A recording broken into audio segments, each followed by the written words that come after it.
Hi, how's everybody? My name is Gary. I'm a 65-year-old ex-addict.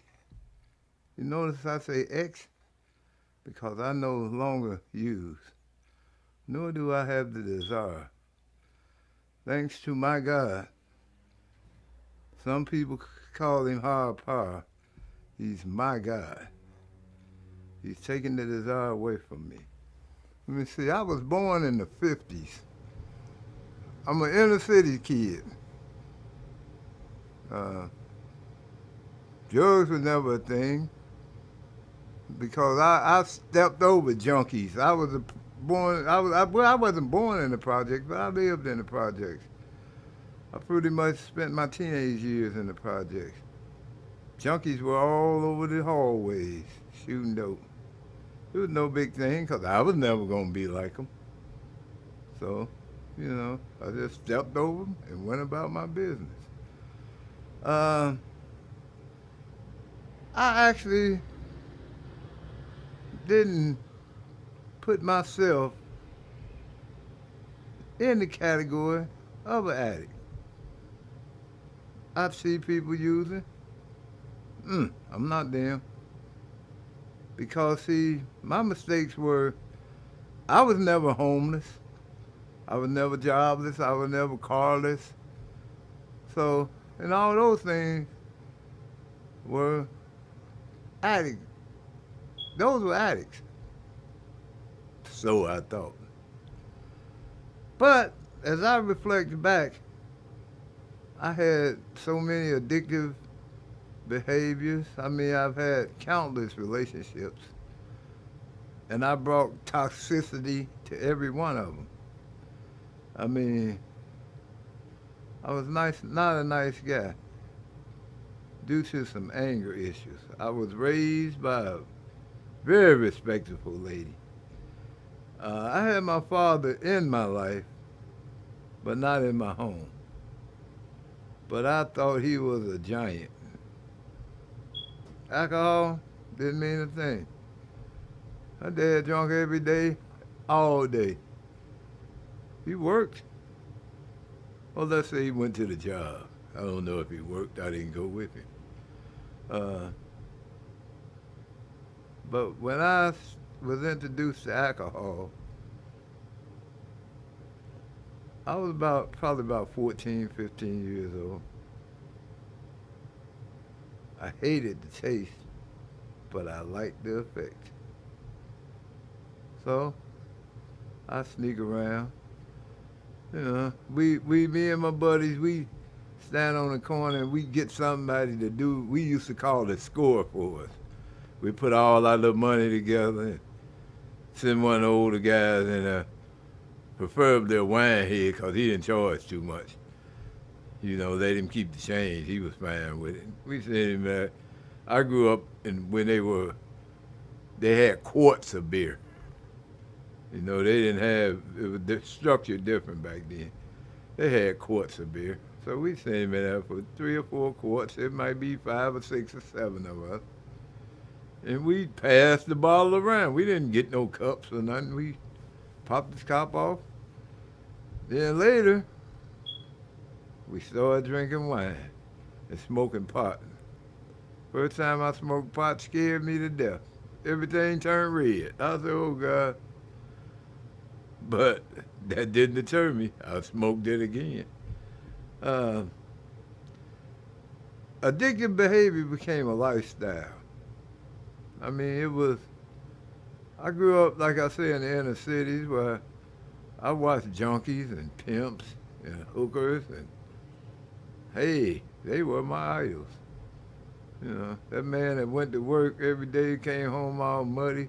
Yeah, I didn't want to be him.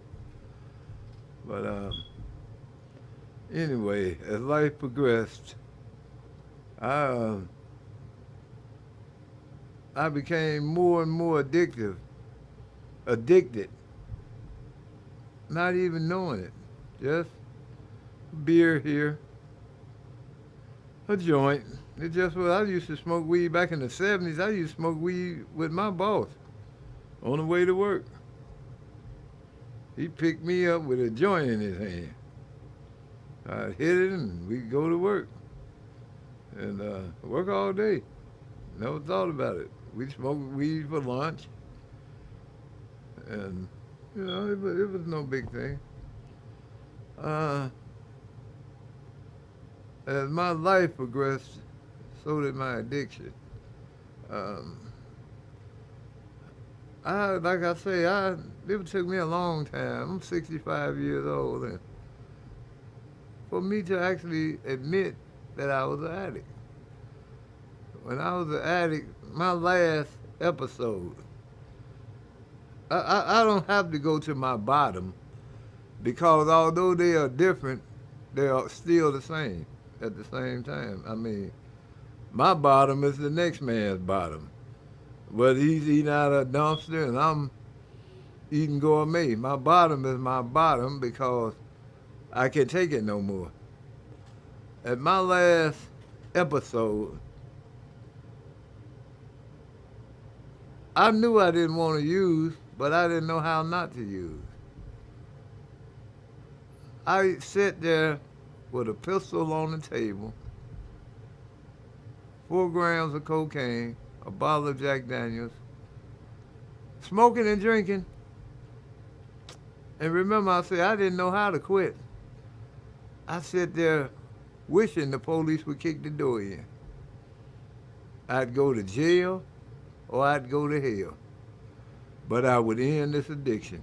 I would end my desperation. But neither one happened. Neither one happened. So that same morning, I was laying in the bed, unable to go to sleep. And I said to Google, show me rehabs in the area in which I lived. And they showed me. And I called, and they told me, asked me, where are you? And I told them where I was. And they told me, we'll be there at such and such a time. Now, I left my apartment. I put clothes in my trunk and clothes in my back seat. And I drove my car to my sister's house. And I sat on her porch. And they told me, they say they'd be there at 12. Well, at 12, they called me and told me they'd be there at 2. At 2, they called me and told me they'd be there at 4. At 4, they called me and told me they'd be there by 5:30. And at 5:30, they called me and told me they couldn't find me. So I walked to what we gonna call it? What's the word I'm looking for? Hey, I say it all the time. I walked to a place where they could find me, and they found me. A landmark. That's the word I was looking for. I gave them a landmark to get to, and they got to the landmark.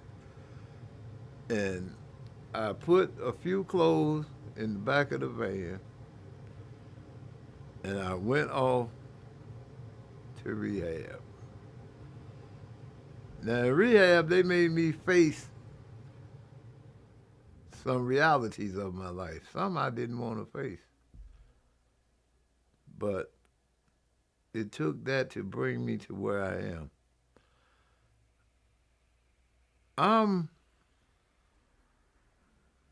I'm not comfortable where I am, but I'm more comfortable than where I was. I mean, I know that this is an everyday process that I must stay in. I graduated rehab, but I'll never graduate recovery. I understand this. But if you take nothing else from this, take this. I'm 65 years old, facing reality of my addiction for the first time. If you take nothing else, take this.